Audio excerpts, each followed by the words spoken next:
क्या आप जानते हैं 11 मई 1998 की उस रात दुनिया की सबसे ताकतवर जासूसी एजेंसी CIA भारत के एक रेगिस्तान में हो रही उस हरकत को नहीं देख पाई जिसने परमाणु शक्तियों का नक्शा ही बदल दिया। असल में वे देख तो रहे थे, लेकिन उनकी अपनी आंखों ने उन्हें धोखा दिया था। और जब सच सामने आया तो अमेरिकी राष्ट्रपति के हाथ से कॉफी का कप छूट गया था।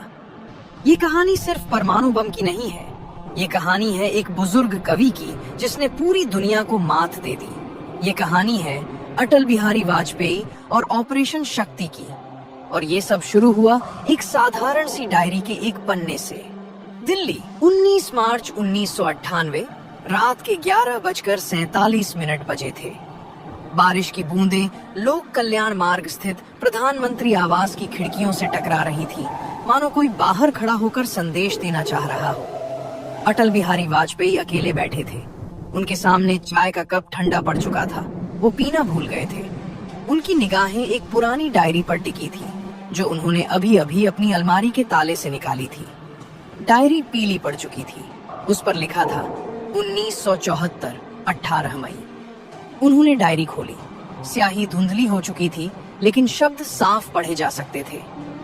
आज इंदिरा जी ने पोखरण में परमाणु परीक्षण कराया। नाम रखा स्माइलिंग बुद्ध। देश खुशी से पागल था, मैं भी खुश था, लेकिन मेरे मन में एक डर था।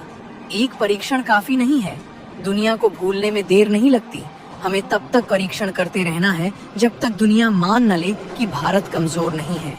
ये सिर्फ शुरुआत थी, बाकी अधूरा है। वाजपेयी ने डायरी बंद की और खिड़की की ओर देखा। बिजली चमकी। उसी पल उनके चेहरे पर वो दृढ़ता आई जो इतिहास बदल देती है। उन्होंने अपने डेस्क पर रखे गुप्त फोन का रिसीवर उठाया और एक नंबर मिलाया। दूसरी तरफ से आवाज आई, जी सर। वाजपेयी ने केवल 2 शब्द कहे, सबको बुलाओ। 15 मिनट बाद उसी आवाज के गुप्त कमरे में 4 लोग आ चुके थे। गृह मंत्री लाल कृष्ण आडवाणी, रक्षा मंत्री जॉर्ज फर्नांडीज, राष्ट्रीय सुरक्षा सलाहकार जिनका नाम भी ब्रजेश मिश्रा ही था। वाजपेयी ने बिना कोई मुकदमा बढ़ाए कहा, अब समय आ गया है। कमरे में सन्नाटा छा गया। आडवाणी ने धीरे से पूछा, पोखरण? वाजपेयी ने सिर हिलाया। हाँ, 1974 के बाद से हम चुप हैं। चीन के पास बम है, पाकिस्तान बना रहा है, और हम बैठे बैठे देखते रहेंगे? नहीं, इस बार 5 परीक्षण होंगे, 1 नहीं 5। थर्मोन्यूक्लियर से लेकर टैक्टिकल तक। और ये इस तरह होगा कि दुनिया को पता भी न चले, जब तक हम खुद न बता दें। जॉर्ज फर्नांडीज, जिनकी आंखों में हमेशा एक जंगी चमक रहती थी, बोले, डॉक्टर कलाम और डॉक्टर चिदम्बरम तैयार हैं। वे पिछले 2 साल से इसी इंतजार में बैठे हैं, बस आपका आदेश चाहिए। वाजपेयी ने कहा, आदेश तो मैं दे दूंगा, लेकिन सबसे बड़ी चुनौती ये है अमेरिकी उपग्रह KH-11 हर 90 मिनट में पोखरण के ऊपर से गुजरता है। उसकी आंख इतनी तेज है कि वो रेत पर गिरे एक सिक्के को भी पहचान सकता है। अगर उसने शाफ्ट के ऊपर कुछ भी असामान्य देखा तो खेल खत्म। ब्रजेश मिश्रा ने कहा, हमने एक प्लान बनाया है, ऑपरेशन चक्रव्यूह। नाम तो बाद में रखेंगे, लेकिन विचार ये है, हम उपग्रह को वही दिखाएंगे जो वो देखना चाहता है, जो संदेह पैदा न करे। वाजपेयी ने एक गहरी सांस ली। ठीक है, वैज्ञानिकों से कहो अप्रैल के अंत तक सब कुछ पोखरण में स्थापित हो जाना चाहिए। परीक्षण की तारीख 11 मई। और ध्यान रखना, इस कमरे के बाहर कोई नहीं जानता, कोई नहीं।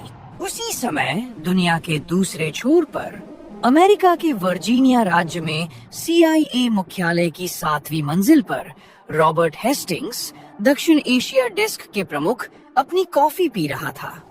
उसके सामने एक बड़ी स्क्रीन थी जिस पर KH-11 उपग्रह ने पोखरण की नई तस्वीरें भेजी थी। उसने तस्वीरें जूम की। कुछ ट्रक, कुछ सैनिक, कुछ तिरपाल बिछे हुए थे। एक जगह पर एक बड़ा सा बोर्ड लगा था, सड़क मरम्मत का कार्य, कृपया धैर्य रखें। हेस्टिंग्स ने अपने सहायक को बुलाया। यहाँ क्या हो रहा है टॉम? सहायक टॉम ने एक रिपोर्ट निकाली। सर, हमारी पिछली रिपोर्ट के अनुसार भारतीय सेना पोखरण में रूटीन अभ्यास कर रही है। BSF के जवानों का रोटेशन चल रहा है, सड़क मरम्मत का काम भी है। कोई परमाणु गतिविधि के संकेत नहीं है। हेस्टिंग्स ने कुछ देर स्क्रीन देखी, फिर उसने कॉफी का एक घूंट पिया और कहा, भारतीय पिछले 24 साल से चुप हैं। शायद उन्होंने हार मान ली है। एनपीटी के बिना वे कुछ नहीं कर सकते। उसने स्क्रीन बंद कर दी। वो नहीं जानता था कि ठीक उसी समय पोखरण में 1000 फीट नीचे 5 परमाणु बम स्थापित किए जा रहे थे और जिस बोर्ड पर सड़क मरम्मत लिखा था उसके ठीक नीचे एक शाफ्ट था जिसमें हाइड्रोजन बम छिपा था। पोखरण परीक्षण रेंज में रात का अंधेरा घना था। हवा में रेत के कण उड़ रहे थे, जैसे प्रकृति भी किसी राज को छुपाने में मदद कर रही हो। पोखरण रेंज के एक गुप्त बंकर में रोशनी जल रही थी। अंदर डॉक्टर एपीजे अब्दुल कलाम मेज पर झुके हुए थे। उनके चेहरे पर वो शांत आत्मविश्वास था जो हर वैज्ञानिक के चेहरे पर होता है जब वो जानता है कि उसकी गणना सही है। उनके सामने कागजों के ढेर थे, डिजाइन, गणनाएं, परीक्षण के आंकड़े। उनके पीछे खड़े थे डॉक्टर राजगोपाल चिदम्बरम, परमाणु ऊर्जा आयोग के प्रमुख, एक ऐसा व्यक्ति जिसकी आंखों में हमेशा एक गणितीय शीतलता रहती थी। चिदम्बरम ने एक फाइल खोली। उसमें 5 अलग अलग चित्र थे, 5 परमाणु उपकरणों के तकनीकी नक्शे। उन्होंने धीरे से कहा, थर्मोन्यूक्लियर डिवाइस, कोड नेम शक्ति 1, उपज 45 किलोटन, ये हमारा हाइड्रोजन बम होगा। दूसरा शक्ति 2, 15 किलोटन का फिजन डिवाइस। तीसरा, चौथा, पांचवा छोटी टैक्टिकल डिवाइस 0.2 से 0.5 किलोटन। सब कुछ गणना के अनुसार है। डॉक्टर कलाम उठे। उन्होंने कहा, लेकिन एक समस्या है। अमेरिकी उपग्रह के H-11 हर 90 मिनट में ऊपर से गुजरता है। उसका रेजोल्यूशन इतना तेज है कि वो एक फुटबॉल को भी पहचान सकता है। अगर उसने शाफ्ट के ऊपर कोई भी असामान्य गतिविधि देखी तो पूरा ऑपरेशन बेनकाब हो जाएगा। चिदम्बरम मुस्कुराए, इसीलिए हमें थोड़ा नाटक करना होगा। बंकर का दरवाजा खुला और एक सैन्य अधिकारी अंदर आया। उसने सलामी दी और कहा, सर, ट्रक आ गए हैं। डॉक्टर कलाम ने बाहर देखा। रेत के तूफान के बीच 5 बड़े ट्रक खड़े थे। उन पर हरे रंग का कैनवस डाला हुआ था। ट्रकों पर कुछ नहीं लिखा था, केवल एक नंबर था, 1 से 5। उन ट्रकों में 5 परमाणु बम थे। ट्रकों का काफिला धीरे धीरे पोखरण की ओर बढ़ रहा था। हर ट्रक के साथ 2 जीप थी जिनमें भारी हथियारों से लैस कमांडो सवार थे। काफिले के आगे और पीछे और भी गाड़ियां थी। सब मिलकर एक सैन्य काफिले का भ्रम पैदा कर रही थी, लेकिन असलियत कुछ और थी। ट्रक नंबर 1 में हाइड्रोजन बम था, जो अब तक का सबसे खतरनाक हथियार था। ट्रक नंबर 2 में फिजन बम था। बाकी 3 ट्रकों में छोटे टैक्टिकल डिवाइस थे। ड्राइवरों को नहीं पता था कि वे क्या ले जा रहे हैं। उन्हें बताया गया था, गुप्त सैन्य उपकरण, बस इतना। वैज्ञानिक खुद ट्रकों में सवार थे, उपकरणों की निगरानी कर रहे थे। उपकरण इतने संवेदनशील थे कि एक छोटा सा झटका भी उन्हें खराब कर सकता था। इसलिए ट्रक 20 किलोमीटर प्रति घंटे की रफ्तार से चल रहे थे। अचानक वॉकी टॉकी पर एक आवाज आई, रुको, सामने एक गश्ती दल है। काफिला रुक गया। सभी लाइटें बुझ गईं। अंधेरा और घना हो गया। कुछ सेकंड बाद एक जीप आई। उसमें स्थानीय पुलिस थी। एक पुलिसकर्मी ने टॉर्च जलाई और काफिले को देखा। एक सैन्य अधिकारी बाहर निकला और उससे बोला, सैन्य अभ्यास, आगे बढ़ो, कोई सवाल मत पूछो। पुलिसकर्मी ने सलामी दी और चला गया। उसे नहीं पता था कि उसने अभी अभी परमाणु बमों के काफिले को रोका था। काफिला फिर चल पड़ा। सुबह होने से पहले सभी 5 बम पोखरण में स्थापित कर दिए गए। अगली सुबह डॉक्टर कलाम बंकर के बाहर खड़े थे, आसमान की ओर देख रहे थे। वो जानते थे कि ठीक 10:22 पर KH-11 उपग्रह ऊपर से गुजरेगा। उनके पास 7 मिनट थे। उन्होंने रेडियो पर आदेश दिया, सब लोग अपनी अपनी जगह पर, तिरपाल बिछाओ, बोर्ड लगाओ, जल्दी करो। पूरी रेंज में हलचल मच गई। सैनिकों ने बड़े बड़े हरे तिरपाल बिछा दिए जिन पर लिखा था, भारतीय सेना फील्ड अभ्यास। कुछ जगहों पर बोर्ड लगा दिए गए, सड़क मरम्मत, पानी की टंकी की सफाई, सैनिकों का प्रशिक्षण शिविर। शाफ्ट नंबर 1 के ऊपर एक झोपड़ी बना दी गई जिसमें एक टूटी हुई गाड़ी रख दी गई और उस पर लिखा, रिपेयर शॉप। डॉक्टर कलाम ने घड़ी देखी, 10:21 था। उन्होंने सभी को अंदर जाने का आदेश दिया। बंकर का दरवाजा बंद हो गया। 10:22 पर KH-11 उपग्रह पोखरण के ठीक ऊपर से गुजरा। उसने तस्वीरें ली। तस्वीरों में दिखा एक सैन्य काफिला, कुछ झोपड़ियां, कुछ सैनिक, एक रिपेयर शॉप। कुछ भी संदेहास्पद नहीं। CIA एनालिस्ट ने उस दिन की रिपोर्ट में लिखा, पोखरण में कोई असामान्य गतिविधि नहीं, रूटीन सैन्य अभ्यास जारी। वो रिपोर्ट इतिहास की सबसे बड़ी भूलों में से एक थी। परीक्षण से एक रात पहले 10 मई 1998 की रात पूरी पोखरण रेंज एक सन्नाटे में डूबी हुई थी, जैसे कोई मौत की सजा पाए कैदी अपनी आखिरी रात जी रहा हो। लेकिन यहाँ कैदी नहीं था, यहाँ एक पूरा देश था जो अपनी किस्मत लिखने जा रहा था। डॉक्टर कलाम बंकर में बैठे थे, अपनी आखिरी गणनाएं कर रहे थे। चिदम्बरम पास में खड़े थे। दोनों के बीच एक भयानक सन्नाटा था, दोस्ती का नहीं, बल्कि उस तरह का जब दो लोग जानते हैं कि अगले 12 घंटे में या तो वे इतिहास रच देंगे या उनकी जिंदगी तबाह हो जाएगी। अचानक बंकर का दरवाजा खुला और एक संदेशवाहक अंदर आया। उसने डॉक्टर कलाम को एक पर्ची दी। पर्ची पर लिखा था, दिल्ली से संदेश, सब ठीक है, कल सुबह 3:45, अटल बिहारी वाजपेयी। डॉक्टर कलाम ने पर्ची पढ़ी और उसे जला दिया। उन्होंने चिदम्बरम की ओर देखा। कल सुबह हम इतिहास लिखेंगे। उसी रात दिल्ली में वाजपेयी अपने बेडरूम में थे, लेकिन सो नहीं रहे थे। वो बिस्तर पर लेटे हुए थे, लेकिन उनकी आंखें खुली थी। वो उस बटन के बारे में सोच रहे थे जो वो कल सुबह दबाएंगे, एक बटन जो दुनिया बदल देगा। उनके मन में एक ही सवाल था, क्या मैं सही कर रहा हूँ? वो उठे, अपने अध्ययन कक्ष में गए और फिर से वही पुरानी डायरी खोली। इस बार उन्होंने एक नया पन्ना खोला। उस पर उन्होंने लिखा, 10 मई 1998, रात 11:45। कल का दिन भारत के इतिहास का सबसे महत्वपूर्ण दिन होगा। मैं डरा हुआ हूँ, लेकिन मैं ये भी जानता हूँ कि अगर मैंने ये नहीं किया तो मेरे बच्चे, मेरे पोते, ये देश हमेशा कमजोर समझा जाएगा। मैं एक कवि हूँ, मैं शांति चाहता हूँ, लेकिन शांति केवल तभी आती है जब दुश्मन तुमसे डरे। कल दुश्मन डरेगा और दुनिया जान जाएगी, भारत अब वो भारत नहीं रहा। उन्होंने डायरी बंद की और लाइट बुझा दी, आंखें बंद कर ली, लेकिन नींद नहीं आई। 11 मई 1998, सुबह 3:30 बजे। पोखरण के बंकर में सब कुछ तैयार था। डॉक्टर कलाम फायरिंग सिस्टम के सामने बैठे थे, चिदम्बरम उनके बगल में थे। कंप्यूटर स्क्रीन पर उल्टी गिनती चल रही थी, 0 घंटे 15 मिनट 0 सेकंड। 15 मिनट बाकी थे। बंकर में 20 से अधिक वैज्ञानिक और सैन्य अधिकारी थे, लेकिन कोई बोल नहीं रहा था। सिर्फ कंप्यूटर की बीप की आवाज थी और दिलों की धड़कनें। डॉक्टर कलाम ने गुप्त फोन उठाया और दिल्ली से संपर्क किया। सर, हम तैयार हैं।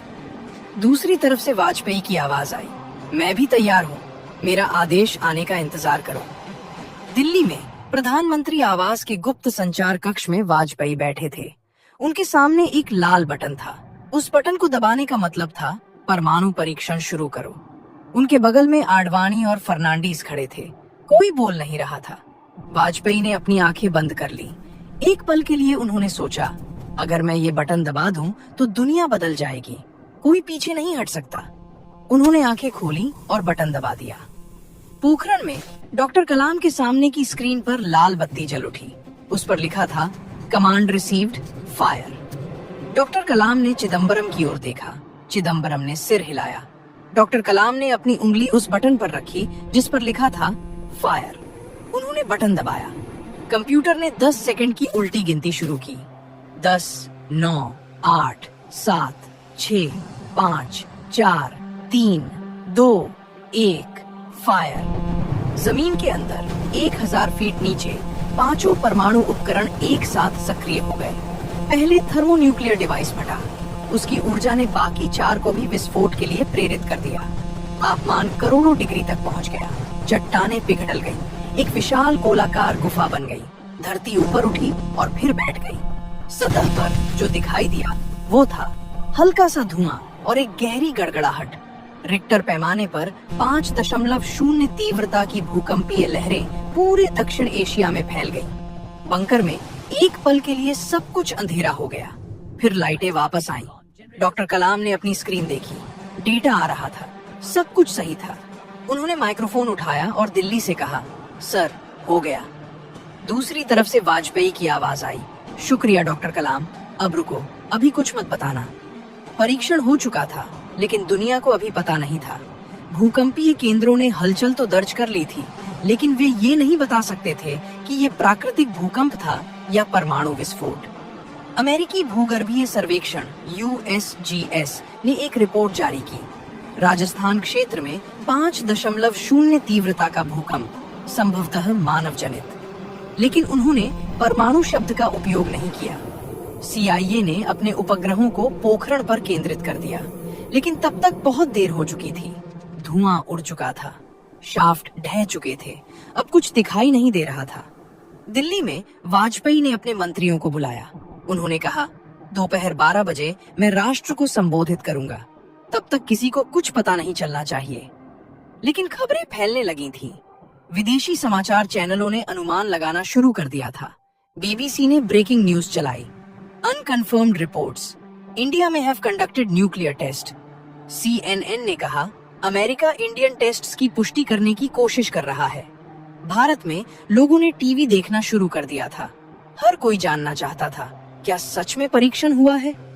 दिल्ली में दोपहर 11:45 बजे सरकार ने सभी समाचार चैनलों को सूचना दे दी थी। प्रधानमंत्री दोपहर 12 बजे राष्ट्र को संबोधित करेंगे। टीवी स्टूडियो में एंकरों के चेहरों पर बेचैनी थी। क्या हो रहा था? अब तक कोई आधिकारिक पुष्टि नहीं हुई थी। वाजपेयी अपने कमरे में अकेले बैठे थे। उनके सामने एक कागज था, उनका भाषण। उन्होंने उसे बार बार पढ़ा था, हर शब्द को तौला था। अब वो तैयार थे। उन्होंने अपना कुर्ता ठीक किया, अपने बाल संवारे और कैमरे के सामने चले गए। दोपहर 12 बजे ठीक टेलीविजन के पर्दे पर अटल बिहारी वाजपेयी दिखाई दिए। उनकी आंखों में एक चमक थी, विजय की नहीं बल्कि कर्तव्य की। उन्होंने कहना शुरू किया, प्रिय देशवासियों, आज दिनांक 11 मई 1998 को सुबह 3:45 बजे भारत ने 3 अंडरग्राउंड परमाणु परीक्षण किए। इन परीक्षणों में एक थर्मोन्यूक्लियर डिवाइस, एक फिजन डिवाइस और एक कम उपज वाला डिवाइस शामिल था। 13 मई को हम 2 और परीक्षण करेंगे। भारत अब एक परमाणु संपन्न राज्य है। ये हमारी राष्ट्रीय सुरक्षा के लिए आवश्यक था। लेकिन मैं स्पष्ट कर दूं, भारत की परमाणु नीति शांतिपूर्ण है। हम नो फर्स्ट यूज के सिद्धांत में विश्वास करते हैं। भारत कभी भी किसी गैर परमाणु राज्य पर पहले हमला नहीं करेगा। हम परमाणु हथियारों के पूर्ण उन्मूलन के लिए प्रयासरत रहेंगे। लेकिन जब तक दुनिया में परमाणु हथियार मौजूद हैं, भारत को भी अपनी सुरक्षा के लिए ये क्षमता रखनी होगी। जय हिंद। भाषण खत्म हुआ, पूरा देश स्तब्ध था। सड़कों पर लोग उतर आए, मिठाइयां बंटने लगी, तिरंगे लहराने लगे। अटल बिहारी वाजपेयी जिंदाबाद और भारत माता की जय के नारे गूंजने लगे। लेकिन दुनिया के दूसरे हिस्से में कुछ और हो रहा था।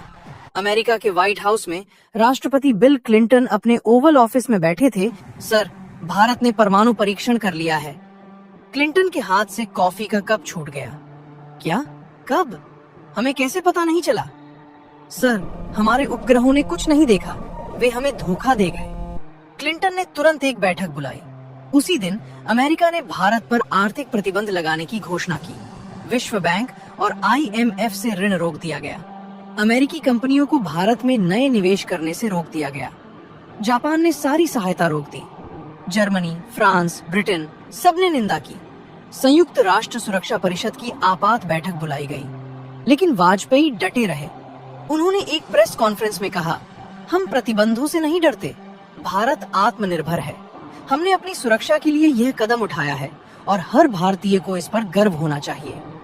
ठीक 17 दिन बाद 28 मई 1998 को पाकिस्तान के प्रधानमंत्री नवाज शरीफ ने टेलीविजन पर आकर घोषणा की, पाकिस्तान ने 5 परमाणु परीक्षण किए हैं, अब हम भारत के बराबर हैं। पाकिस्तान ने चागाई पहाड़ियों में अपने परमाणु बम विस्फोट किए। दुनिया अब 2 परमाणु संपन्न देशों के बीच सीधे टकराव से डरने लगी। वाजपेयी ने एक बयान जारी किया, हम दुखी हैं कि पाकिस्तान ने ये कदम उठाया, लेकिन भारत अपनी नीति पर कायम है। हम पाकिस्तान के साथ बातचीत के लिए तैयार हैं। लेकिन कुछ ही महीनों बाद करगिल युद्ध छिड़ गया। पाकिस्तानी सेना ने कारगिल की ऊंचाइयों पर कब्जा कर लिया। भारत ने जवाबी कार्रवाई की। युद्ध के दौरान एक बार फिर से परमाणु युद्ध का डर पैदा हो गया, लेकिन वाजपेयी ने धैर्य नहीं खोया। उन्होंने अमेरिका के दबाव में पाकिस्तान को पीछे हटने पर मजबूर कर दिया। आज पोखरण 2 को भारत के इतिहास का सबसे साहसिक निर्णय माना जाता है। उन परीक्षणों ने भारत को दुनिया की 6ठी सबसे बड़ी परमाणु शक्ति बना दिया। डॉक्टर एपीजे अब्दुल कलाम उसी रात अपनी डायरी में लिखा था, आज मैंने देखा कि एक कवि कितना बड़ा योद्धा हो सकता है। वाजपेयी जी ने साबित कर दिया कि सच्ची ताकत बंदूक में नहीं बल्कि इरादे में होती है। और वाजपेयी ने अपनी डायरी के आखिरी पन्ने पर लिखा, मुझे पता है इतिहास मेरा मूल्यांकन करेगा। कुछ लोग मुझे योद्धा कहेंगे, कुछ कट्टरपंथी, लेकिन मैं सिर्फ इतना जानता हूँ, मैंने वो किया जो मेरे देश के लिए जरूरी था। एक कवि के लिए सबसे बड़ी कविता उसकी मातृभूमि की रक्षा होती है, और मैंने वो कविता लिख दी। 11 मई 1998 की उस रात को जब दुनिया सो रही थी, भारत जाग गया था। और जब सुबह हुई तो दुनिया ने देखा एक नया परमाणु योद्धा खड़ा था। उसका नाम था अटल बिहारी वाजपेयी। उसका हथियार था उसकी अटल इच्छा शक्ति, और उसकी ढाल थी पूरे भारत का गौरव। ये कहानी यहाँ खत्म नहीं होती, ये हर भारतीय के दिल में जिंदा है, और जब तक भारत रहेगा ये कहानी कही जाती रहेगी। जय हिंद।